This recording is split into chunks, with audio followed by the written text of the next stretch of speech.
President-elect Donald Trump, Inauguration Day 1 week from today, and tonight the Trump team acknowledging that Mr. Trump's pick for National Security Advisor, retired General Michael Flynn, did call the Russian ambassador the same day President Obama announced sanctions on Russia for the hacking during the presidential election.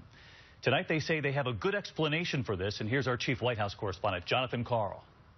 It was a so-called black swan exercise that brought incoming Trump National Security Advisor Michael Flynn to the White House today.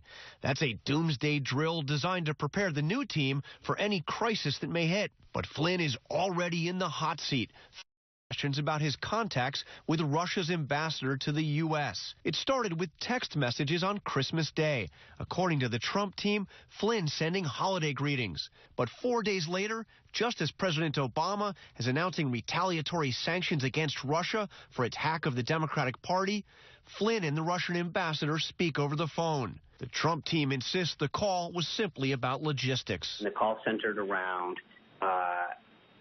the logistics of setting up a call with the president of Russia and the president-elect after he was sworn in, and they exchanged logistical information on how to initiate and schedule that call. That was it, plain and simple. But the call happened less than an hour after the retaliation was announced. Not just sanctions, but also 35 Russian diplomats thrown out of the country. The top Democrat on the House Intelligence Committee today questioned the appropriateness of the phone call, pointing out that Flynn has close ties with the Russians, even sitting next to Vladimir Putin at a dinner sponsored by the Russian TV network RT in Moscow back in 2015. General Flynn's history with Russian TV and his proximity to Putin, at least at the RT dinner, all of that concerns me. There's a lot to be concerned about with how this new administration will approach the Russians. No word directly from Trump on any of this yet,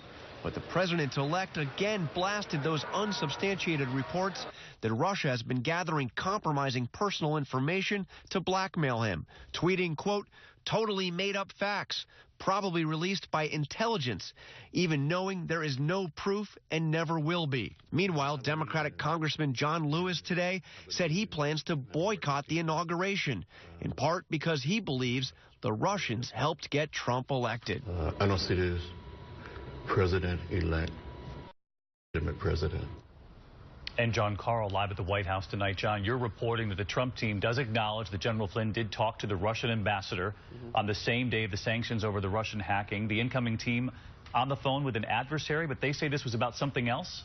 The Trump team insists they didn't talk at all about the sanctions, but I am told, David, that Flynn and the Russian ambassador did talk about something else. The ambassador extended an invitation to Flynn to attend peace talks hosted by Russia on Syria. This is a pretty big deal because those are peace talks that the Obama administration has been frozen out of. All right, John Karl with us live at the White House. John, thanks as always.